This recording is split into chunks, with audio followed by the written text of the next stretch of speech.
I'm looking forward to it. I'm looking forward to it. I'm not. Yeah, I'm looking forward to it. Apparently, the club have some stuff planned, which would be good. I'm more optimistic about it this week than the Real Madrid game. Can we say that? First leg, yeah. Bloody nervous going into that game. I was. I probably will become Tuesday, but first leg I was okay for Real. First leg I was 20-80, not confident. Real second leg I was 80-20, very confident. Yeah. PSG first leg I'm 60-40. What for us? Yeah. Wow. What are you, James? 50-50? No, probably more 60-40. I do think there's a slight mental edge on having beaten them once already. I think we are. When you look at that game, we ran all over them. We did something similar to Madrid, but they've kind of got a midfield who are. It's really difficult when you've got technical players like that. It doesn't matter how fast and fit you are; they can just ping the ball around you and ugh. But if they don't get a hold of the game, you can run all over them. I sort of weirdly think we can create even more chances in this game. But when they get the ball and they play, it won't be about us trying to stop their individuals as much as their individuals are class. Barcola, Doué, Kvaratskhelia, Dembele, whoever it is. I think it's about the ball goes wide to Dembele. He's driving inside. Hakimi's making an underlapping run. Then suddenly Vitinha's come to that side. And they've just got so many rotations and movements. And I saw that goal they scored away at Villa. And I think it was Nuno Mendes who bombed forward and cut it back to Hakimi. And you're like, these are your fullbacks. You know, it's like they are so aggressive. They're so high. They're so adventurous. But it's not random. It's all very coached. And I think that's going to be that's going to be tough work. So for everything I was saying about Saka's work rate earlier, maybe we need to dumb it down. Not for this game. I mean, he's got to be uber switched on. I think Real Madrid were more predictable. They just have some of the most amazing talent in world football. But they were certainly more predictable from a coaching perspective. And I think this makes a really interesting battle for Arteta. I think that's the most interesting battle of the lot. I think Enrique versus Arteta is going to be. It's the first 20 minutes. I'm really intrigued by it because Enrique, listen, Ancelotti is one of the greatest of all time. You know, I wouldn't put Enrique anywhere close to Ancelotti in terms of all time list. That's for sure. If we're talking modern day and styles make fights or styles make games, then it will be very interesting because Enrique and his what is this? His second full season? Is it second full season? I believe.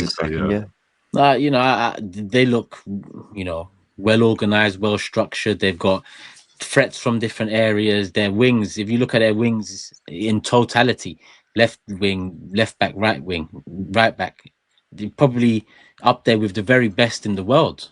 You know, Hakimi and Mendes and Kvaratskhelia and Dembele. It's hard to find better all round. You know, you might find better on one wing or an X wing or both, but not all round. So yeah, that's the most interesting battle I'm looking forward to. Mendes has already spoken about Saka being the most difficult, toughest player he's come up against. So as much as James, you say, you know, we might have the mental edge because we've won, they have the let's show these men what we're really about. Yeah, 100%. Kind of edge, which can be an edge. You know, that might overshadow the mental edge of losing because they have kicked on. They are a different side, and they have got Kvaratskhelia now. Lee, what was you going to say? Would have Enrique and Arteta crossed paths at Barcelona? Yeah, because Enrique was a Barca boy his whole career, no? Well, I mean, his early career. Real Madrid at first, then he went to Barcelona, didn't he? But I think Arteta might have been in the academy or something by then, like, you know what I mean? So when we beat them in October, Enrique kept talking about second balls. He kept saying something like, they're really aggressive. They were much more switched on. They kept getting second balls. I need to find the exact quote, but basically, like, he was really praising what we did from a structural and physical standpoint. And I don't know if there's a manager. Oh, this might be a nut statement because obviously you've got Diego Simeone. Let me put this: there's not many managers who are coaching a better defensive structure than Mikel Arteta. I think it's the one thing he's got above most, if not maybe all of them. But again, Diego's done it for years and years. So I'm fascinated. How do we press? How aggressive are we in possession? How high up the pitch are we? How deep are we to try and stop what they do best? Do Saka and Martinelli follow the fullbacks or do they follow the wingers? All this stuff, which might sound really boring, I'm fascinated by because he will always try and stop the opposition as much as he'll try and get us playing too. It's a great battle. they would have crossed paths as well because Enrique played at Barca from 96 through to 04, and Arteta was there from 99 to 2002, or 97 actually in the youth side, but Barcelona B from 99. So yeah, they'll definitely know of each other. Someone he'd look up to, wouldn't he? Someone he'd look up to. I could see them having similar jobs in their career. You know, you've got PSG and Luis Enrique was with Spain, wasn't he? Yeah. So he's done PSG, Spain, Barcelona. Honestly, former PSG player Arteta, I think he could definitely be at Barcelona one day. It wouldn't surprise me if Enrique was at Arsenal one day. Honestly, I could honestly see them having very similar. Look, he's done the treble, Enrique. I'm not talking CVs, but in terms of clubs, it wouldn't surprise me if they had not a similar journey, but a similar list at some point. Yeah, I mean, there isn't much news off the, it's come out that Arteta's press conference will be literally 24 hours before kickoff. So in terms of updates on players or anything like that, is there anything through the grapevine, James, that, is solid? No, your cards close to chest, or is that the saying? Yeah, well, that'll be what Arsenal are doing. I promise you, even if Jorginho's been training for the last 2 weeks, they'll be hiding him. That's just what Arteta does, isn't he? If Jorginho was fit, does it change it up to Marino up top for you lot now? Because I don't know if Jorginho is enough for me to entertain that.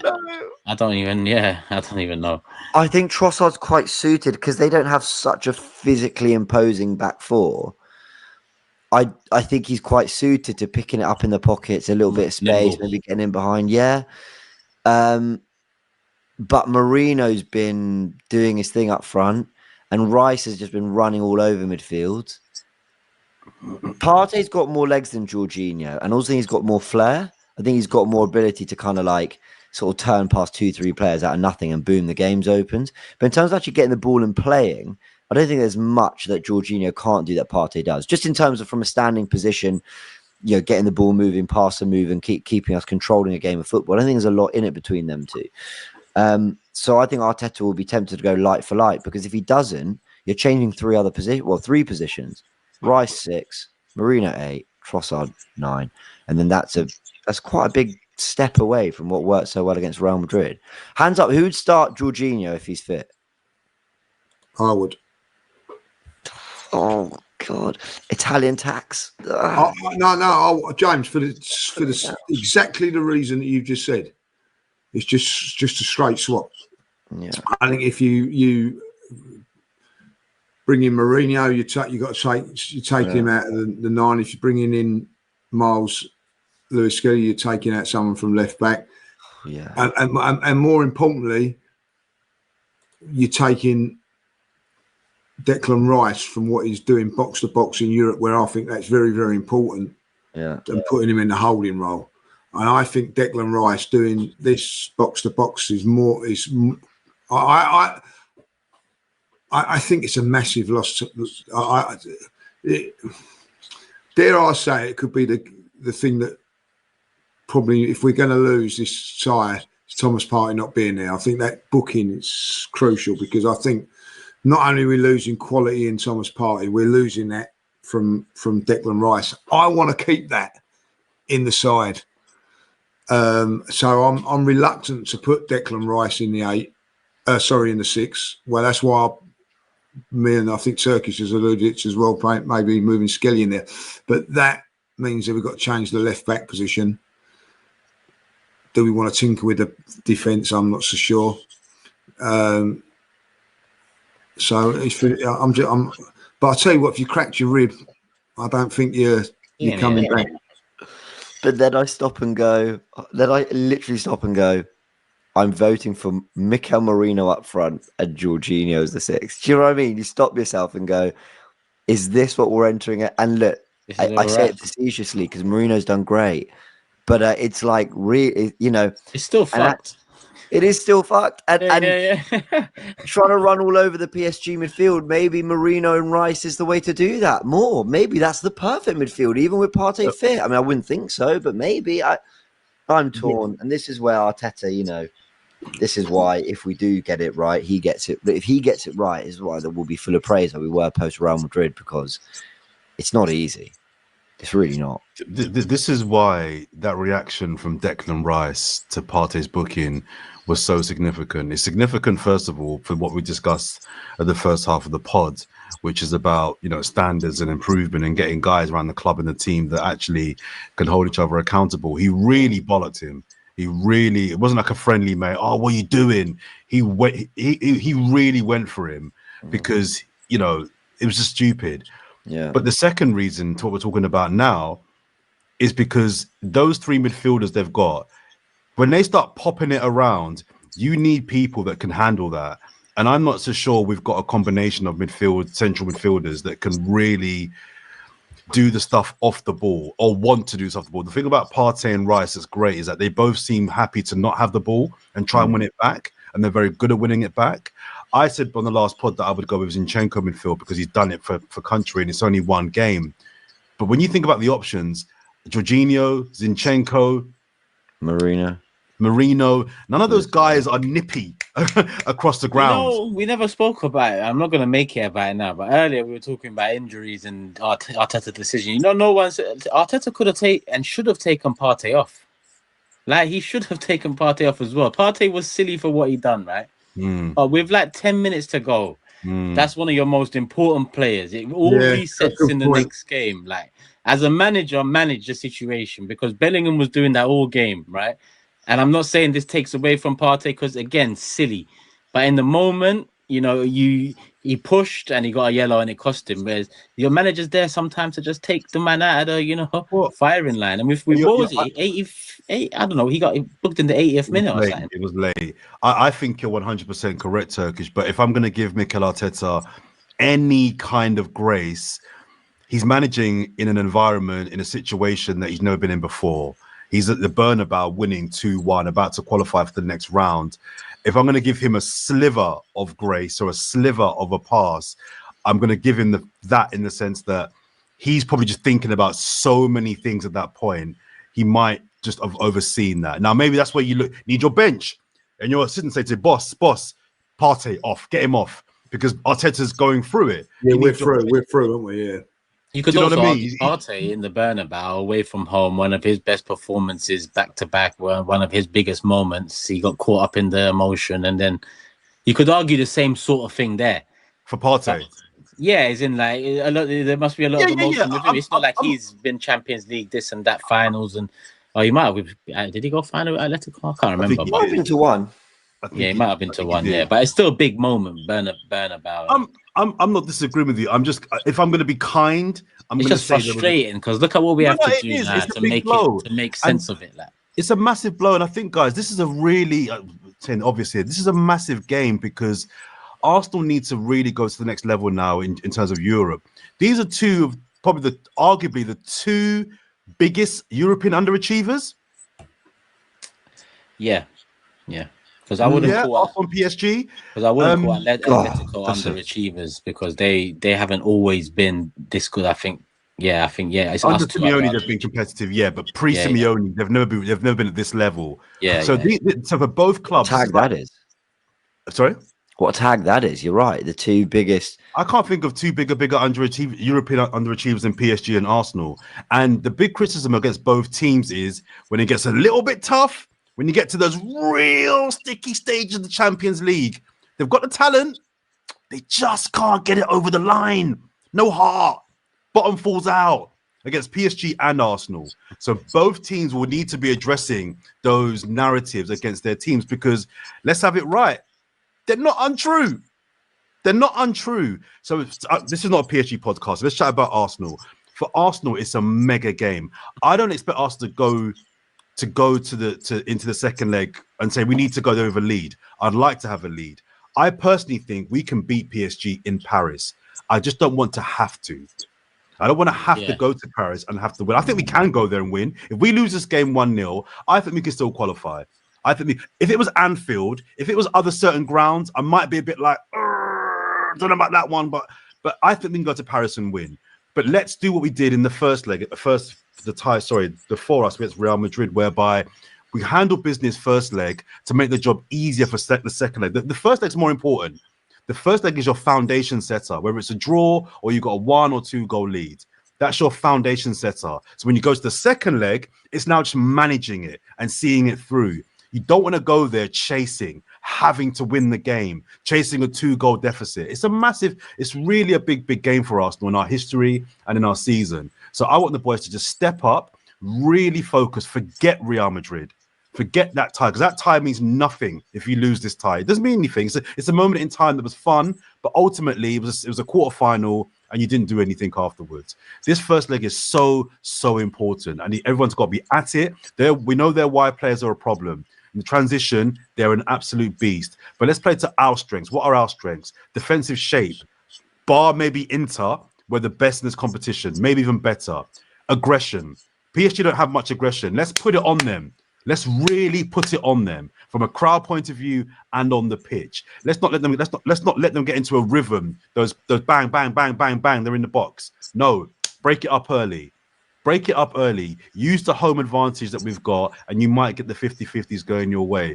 I really hope the boys step up. I'm sure they will. I think they will. We'll get to predictions in a second, but I'm really hopeful the boys do their job. But this first leg is so important, because if we win this first leg, we're set up to go to the final. And I think we can beat Inter and Barca. A bit more worried about Inter than Barcelona, but it's a final we can win. Yeah, and we can write ourselves in history, and we can do something we've never done before, win a Champions League. Let's have it right. Man City are poor. Real Madrid are not Real Madrid. Barca are good, but they're not great. Let's get it done. Let's go into that game focused. Forget Madrid. It's a new game. It's a new opposition. Different challenge ahead of us. Let's get it done, man. I'm not playing around. I think beating Real Madrid as we did has got to give the team confidence that we can go and do it again. I really do, and that's why I think that. Listen, I'd love us to take a 2-0 lead over there, but if we were to win 3-0, I wouldn't be like, oh, that's a shock. I think we're capable of doing that because of what we've done to Real Madrid. Now, do I think we will? No, I don't think we will. Maybe a lot tighter than that. But there will be a stage in that game, like there was against Bayern Munich, then there was against Real Madrid, where you can take the game away from a team. We failed against Bayern Munich. We made mistakes, but we made those mistakes. We learnt from them, and when we're against Real Madrid, there was an opportunity of about 70th minute, was it? It was 0-0, was it? It was only about a 10-15 minute spell that won us the game 3-0. So there could be that stage, and I do think that there could be that stage again for us, and it'd be really interesting if we take it, So dare I say, maybe going for a 4. I think that we're gonna have a fun night on Tuesday night. Well, on that point, my tactic for the second leg against Madrid was to be defensive. Was to be defensive and to defend our lead. This game, the opposite. Run them over from minute 1. Let's get on them. Let's really go high. Let's really go. I don't think we've got to ease into the game. This is the one where I think we're gonna, as Lee said, in patches. Let's run through them. Let's let them know. Oh shit, you're at the Emirates. This is gonna be a game. No sitting back. Let's go for it, man. I think our quality surprised Real Madrid. If I'll be really honest. Yeah. Whether PSG will, I think now PSG will be aware of that. Yeah. So that could be a thing that goes against us. I agree. Yeah. I mean, prediction time. Yeah. Are we there? Let's do it. Let's do it. Let's see how optimistic we are. Biggest game of the season. The table hasn't changed, people. It's the same as it was last show because there's been no fixtures played. 52 games played. James has got 55 points after a point deduction. Jordan's on 49. Did you get no point deduction today, by the way? No? Yeah, if he does, you do. No one's brought it up, but just saying. Well, no, hold on. My computer crashed. I was here on time. You know what I mean? Nah, he wasn't. But yeah, you're good try. Good try, sir. Cute effort. It works for me. I'd be third. But go on, James, kick us off. 2-1 to Arsenal. That'd be nervous going to Paris, that will, James. Just a bit of context on that. I think we'll win, but I actually think we'll be almost a little underwhelmed with the win. Almost like we've won, but is it enough? Did we miss some good chances? Could it have been more? I think like that kind of night. But but we'll take a lead to Paris. Jordan, hiding again. 1-1. 1-1. 1-1. That's great. Lee? 3-1. Oh, Lee's gone for it. He's gone for it. He's gone for it. Run them over, Lee. Run them over. We're running them over. I'm tempted to go 3-0. Jeez. I don't see us doing 2-3-0s in a row. 4-1. I don't. 4-1. Oh, Turkish, I love you. I love you. Go on, Turkish just flew in with dynamite. No, fuck it. He's about to go to PSG. Got me swearing. 2 for Kvaratskhelia, Barcola, and I think Marquinhos will get one of the All I'm saying is 4-1. That's all I'm saying. The rest is left for interpretation. Oh,